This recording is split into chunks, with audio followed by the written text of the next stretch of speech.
Chemotherapy ये क्या करने के लिए। तो ये तो रेडियोथेरेपी डिस्कशन करती है साइंस का, कीमोथेरेपी डिस्कशन करती है। तो अभी तक डिस्कशन चल रहा था, अब बात रिपेयर कैसे हो सकता है? क्या कैंसर को बढ़ने में रिपेयर मैकेनिज्म काम कर सकती है? तो इम्यूनोथेरेपी है। इम्यूनोथेरेपी में सर्टेन वैक्सीन लाइक चीजें क्रिएट करी जाती है और वो इम्यूनोथेरेपी कैंसर को समाप्त कर देती है। और इस समय काफी काम हो रहा है।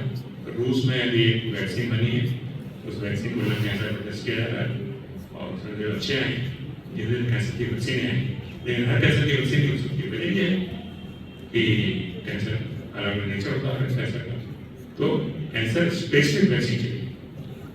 जैसे बच्चे में कैंसर महिलाओं में होता है तो उसके लिए टीका दिया जाता है और वो टीका जो है अगर 10 साल से 15 साल की उम्र में लड़कों को लगा दिया जाए तो बच्चे जाने कैंसर नहीं होता है।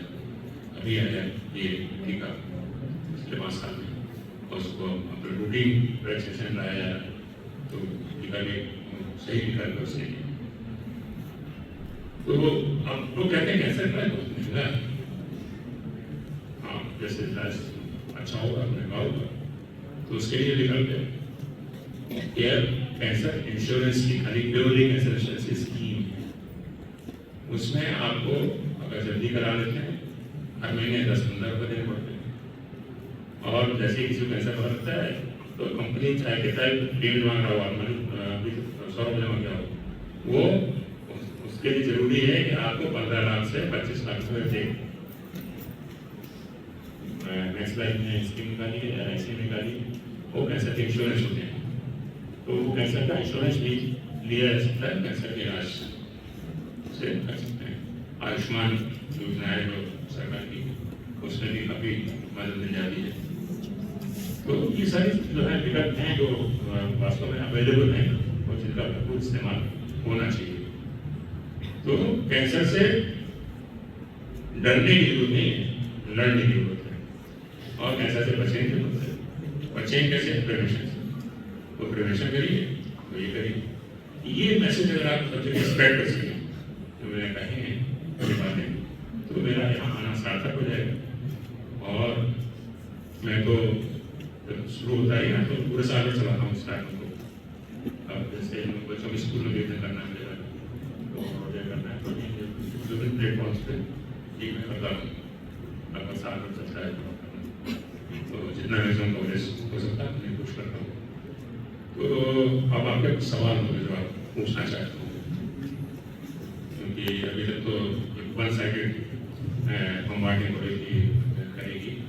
तो पूछिए, कुछ सवाल पूछना चाहता है? Everything is clear? Very intelligent. Good. quick. नमस्कार सर, मेरा नाम सलोनी यादव है। मैं अपने घर का एक किस्सा बताना चाहती हूँ। मेरे दादाजी को भी कैंसर था, उसके बाद he recovered but eventually he died. तो मुझे ये पूछना है कि कैंसर के जब इलाज हो जाता है उसके बाद जो इंसान होता है, क्या ऐसा QL हम लोग क्वालिटी ऑफ लाइफ फॉलो करते हैं बहुत अच्छा सवाल है। जो उसके बाद भी इंसान की जो लाइफ टेंडेंसी है वो बढ़ ही रहे? देखिए, कैंसर ठीक होने के बाद कैंसर ठीक होने के बाद वापस भी आता है ये डिजीज। और पहले साल बहुत ज़्यादा मॉनिटर कर जाती है, हर महीने देखा जाता है इसको। 2 साल भी हर महीने देखा जाता है। 2 साल के बाद उसको कर 3-3 महीने कर देते हैं। और 5 साल तक अगर कैंसर नहीं आया तो उसके आने की संभावनाएं नगण्य हो जाती हैं, ना के बराबर होती है।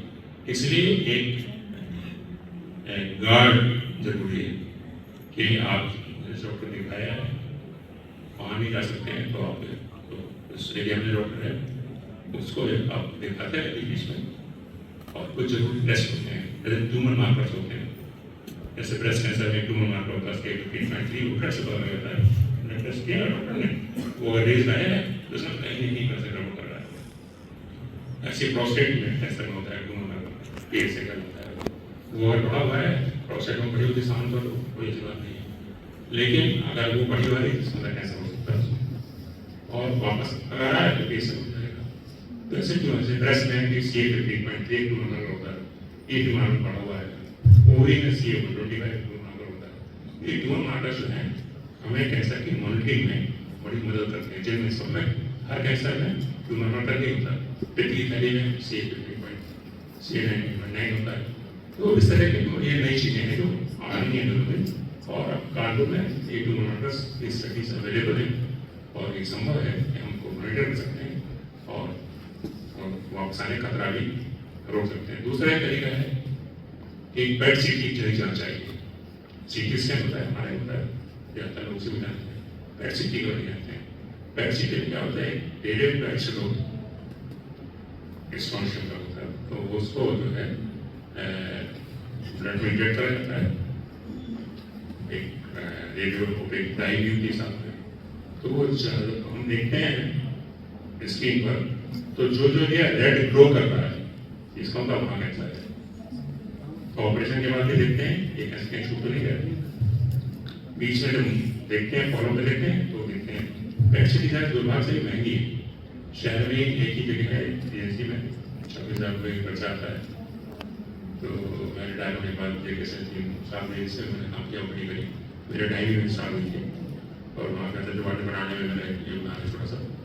तो वो कानून को अच्छा सर कर रही और मैं उसको पॉपुलराइज करने के लिए सेपरेट कर दिया था टॉप देने, क्योंकि मैंने DND किया हुआ है, DND इम्प्लीमेंटेशन से रिलेटेड है।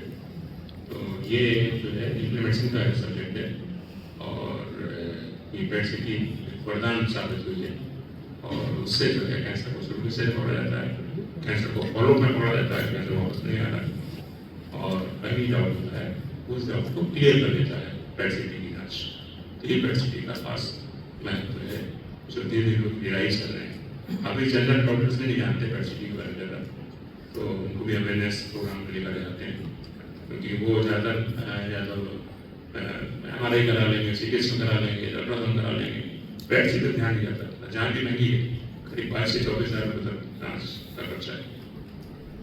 तो अभी 12 हॉस्पिटल में आया है, उसमें पेट CT करने की बात चल रही है, नारायण मेडिकल कॉलेज चल रही है, तो और बढ़ जाएंगे तो फिर थोड़ा सा कॉम्पिटिटिव रेट्स हो जाएंगे और कॉम्पिटिशन होगा, आपस में बेहतर जाँचें होंगी।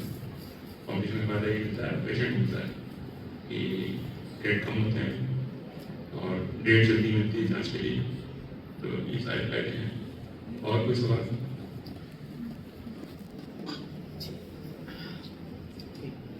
Okay, thank you very much.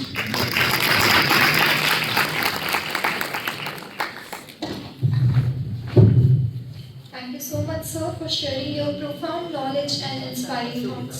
Your words have truly enlightened us about the power of awareness and timely actions in combating cancer. Now, I would like to request Dr. Sudhanshu Rai, sir, to please come forward and address the gathering.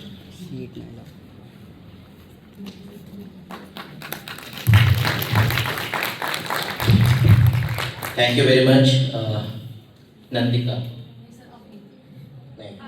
Nandika Avani तो chairman है, अध्यक्ष है आपके student council की। समृद्धि, कृष्णा, अभय, आराध्या, ये चार जो मैं लोग देख रहा हूँ